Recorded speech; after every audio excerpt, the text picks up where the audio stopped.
नमस्कार, स्वागत है आपका फिर से एस्ट्रो विद्या मंदिर के इस चैनल में। और आज हम एक दिव्य वीडियो आपके सामने प्रस्तुत कर रहे हैं। आज हम जो टॉपिक देने जा रहे हैं आपको वो गौ माता के बारे में बताने जा रहे हैं, क्योंकि आज के समय में और देश काल में जिस स्थिति से देश गुजर रहा है और जिस तरह गौ वंश की हत्याएं हो रही हैं और जिस तरह गाय की सेवाएं नहीं हो रही हैं और जिस तरह इन चीज़ों पे हमें कंट्रोल करना चाहिए, हम सबका फर्ज बनता है, लेकिन कहीं ना कहीं आप हम सब जिम्मेदारियों से पीछे हट रहे हैं।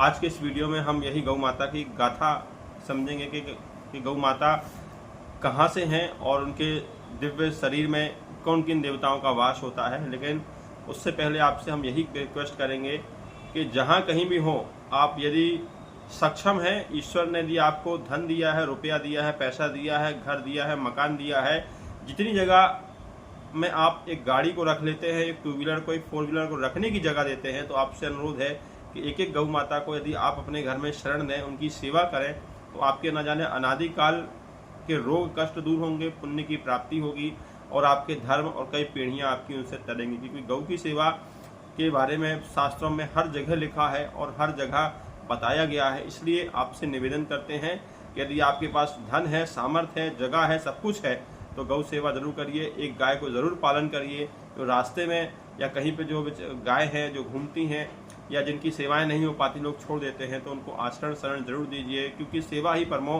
धर्म है और इससे आपको जीवन में मार्ग मिलेगा। और जहाँ कहीं भी आपको ज़रूरत पड़े गौ की सेवा करने के लिए, तो 2 कदम 2 हाथ जरूर बढ़ाइएगा, क्योंकि उनकी रक्षा से इस संसार की सृष्टि में सब कुछ तय है और उन्हीं में सब विद्यमान है। यही प्रार्थना है आपसे। चलिए इस वीडियो को हम यहीं शुरुआत करते हैं और आज हम यही जानते हैं कि गौ माता के बारे में क्या है क्या नहीं। गौ माता के बारे में बहुत सारी पुराणों में लिखकर आता है, पर हमने जिस पुराण से लिया है उसमें गौ अंक से लिया है। और ये गौ अंक गीता प्रेस गोरखपुर से प्रकाशित एक ग्रंथ है, उसमें इसका वर्णन है।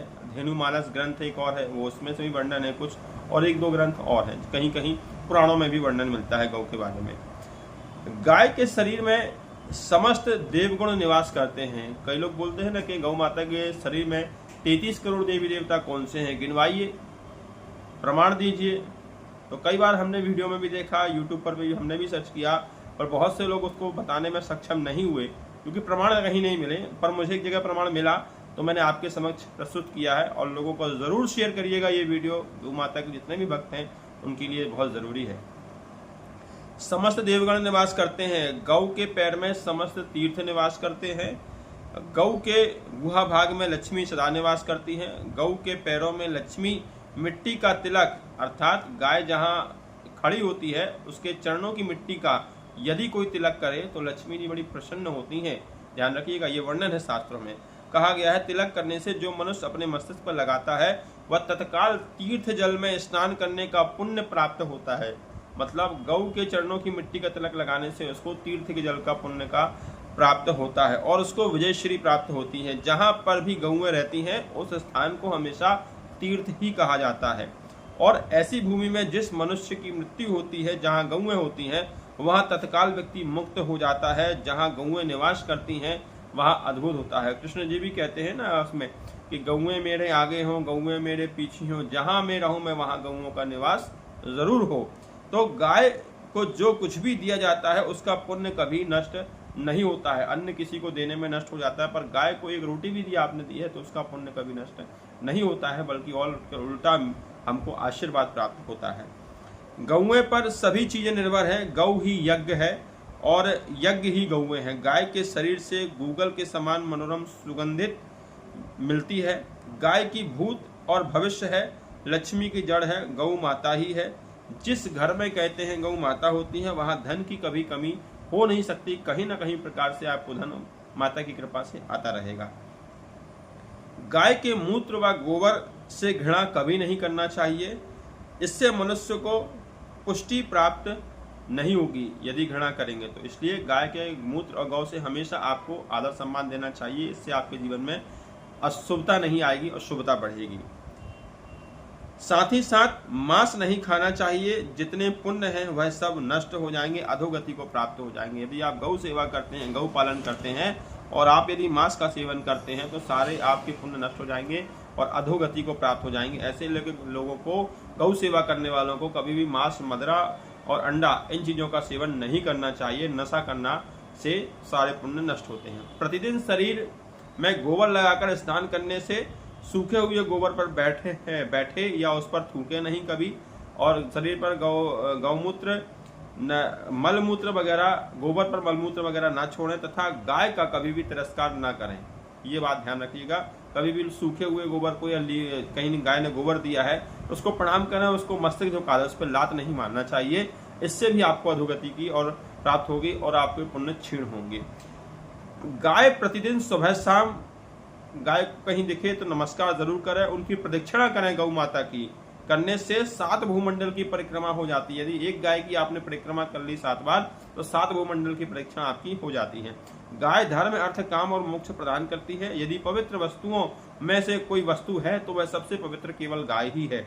गाय के गोबर में साक्षात भगवती लक्ष्मी का वास होता है। जो पुरुष गौओं की सेवा करते हैं वे सब प्रकार से मुक्त हो जाते हैं। हिंदू धर्म में 33 करोड़ देवी देवता माने गए हैं। वे संपूर्ण विश्व के चराचर जगत में जड़ चेतना व सभी रूपों में विद्यमान और व्याप्त होते हैं। ये सारे देवता गौ माता में पाए जाते हैं। प्रत्येक गौ माता के जितने प्रत्येक रोम हैं उन रोम रोम में एक एक देवता निवास करते हैं। 33 करोड़ देवी देवता आपको चाहिए ना, तो गाय के जितने भी रोम हैं उन एक एक रोम में एक एक देवता निवास करते हैं, और गाय की पूजा व आराधना करने से संपूर्ण देवताओं की आराधना हो जाती है। अब व्याख्या करते हैं कि गाय के में 33 करोड़ देवी देवता कहाँ पे हैं। तो गाय के जो सींग हैं वे इंद्र हैं, सिर अग्नि है, ललाट और यम गले की संधि है, नक्षत्रों के राजा चंद्रमा मस्तिष्क में है, धूलोक ऊपर का जबड़ा है और पृथ्वी नीचे का जबड़ा है, बिजली जीभ है, मरुत देवता दांत है, रेवती नक्षत्र गला है, कृतिक कंधे हैं और ग्रीष्म ऋतु कंधे की हड्डी है, वायु देवता इसके समस्त अंग हैं, इसका लोक स्वर्ग है, पृष्ठभाग हड्डी रुद्र है, इसकी छाती बाज है, आंतरिक इसका बल है, बृहस्पति इसकी कुबड़ है और बृहत छंद इसकी छाती की हड्डियां हैं, और साथ ही साथ देवांगनाएं इसकी पीठ है और परिचायका है, पसली इसकी हड्डी है, वरुण देवता कंधे हैं, त्वचा अर्यमा हाथ है तथा महादेव इसकी भुजा है, पिछला भाग इंद्र पत्नी है, वायु देवता इसकी पूंछ है और यमान इसके रोए हैं, जिसमें अनगिनत देवता विराजमान होते हैं। नाम भी पता नहीं होंगे हम सबको उसके। मनुष्यों को ब्राह्मण और क्षत्रिय इसके नितंब हैं और बल जांगे हैं, गंधर्व इसकी पिंडलियां हैं, अप्सराएं छोटी हड्डियां हैं और देव माता अदिति गाय के पैर के खोर हैं। चित्त, हृदय, बुद्धि, यकृत और व्रत परितत्व नाभ की नाड़ी है, भूख ही पेट है, देवी सरस्वती आते हैं और पर्वत भीतरी भाग है, क्रोध गुर्दे मन्यु है और शोक अंडकोश और पूजा जनेन्द्रिया नंदी गर्भाशय है, गड़गड़ाहट करने वाली बादल की दुग्ध घोष विश्वव्यापी शक्ति शक्ति है, चमड़ी औषधियां इसके रोए हैं, नक्षत्र इसके रूप हैं, गाय जब बैठती है तो अग्नि रूप, उठते समय अश्विनी कुमार, पूरब की ओर खड़े होते समय इंद्र, दक्षिण की ओर और यमराज पश्चिम की ओर रहते हैं, उत्तर की ओर खड़े होने पर यम समय देवता रहते हैं, घास चरते समय यही नक्षत्रों के राजा चंद्रमा होते हैं, पीठ पर हाथ फेरते समय आनंद होते हैं और देखते समय मित्र देवता होते हैं। ये भगवान कृष्ण ने अपने विश्व रूप का जो वर्णन किया है ये उसी तरह से वर्णन है। गौ के विश्व रूप का इस सूक्त में वर्णन है।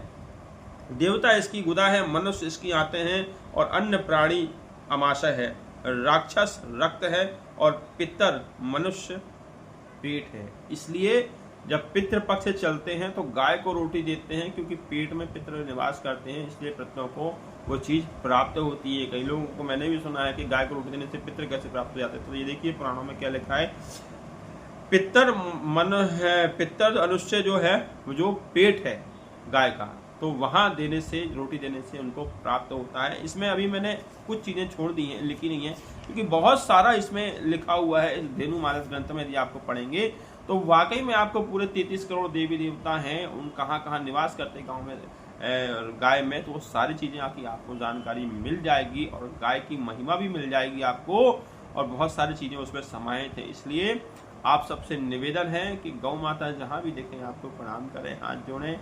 यदि आप उनको कुछ ना दे सकें, यदि आपको लगता है किसी भी जात धर्म के आप उनको ना दे सकें, तो कम से कम किसी भी जीव को कष्ट मत दीजिएगा, क्योंकि किसी भी जीव को कष्ट देने से आप अपने प्रारब्ध कर्म को ही खराब करेंगे, बिगाड़ेंगे ही, और उसका फल भोगने के लिए आपको फिर से जन्म लेना पड़ेगा। इसलिए हमेशा हमें जीवों पर दया करनी चाहिए, जीवों पर कृपा करनी चाहिए, और सब जीवों में श्रेष्ठ गौ माता को ही शास्त्र में बताया गया है, जिसमें 33 करोड़ देवी देवता निवास करते हैं। इसलिए गाय जहाँ भी देखे आपको, आपसे जो सेवा बन सके उसकी सेवा जरूर करिए, चाहे किसी भी रूप में आपसे बन सके। असहाय है, असिद्ध है या कष्ट में है, आप उसका एक कष्ट भी दूर करेंगे, उसके सैकड़ों फायदे आपके जीवन में आपको देखने को मिलेंगे, उस देवता के आशीर्वाद से आपको मिलेंगे। तो वीडियो यदि आपको कैसी लगी हो, यदि अच्छी लगी हो तो लाइक शेयर सब्सक्राइब जरूर करें, लोगों तक ज़्यादा जानकारी पहुंचाएं और गौ माता से संबंधित लोगों को अवेयरनेस दें।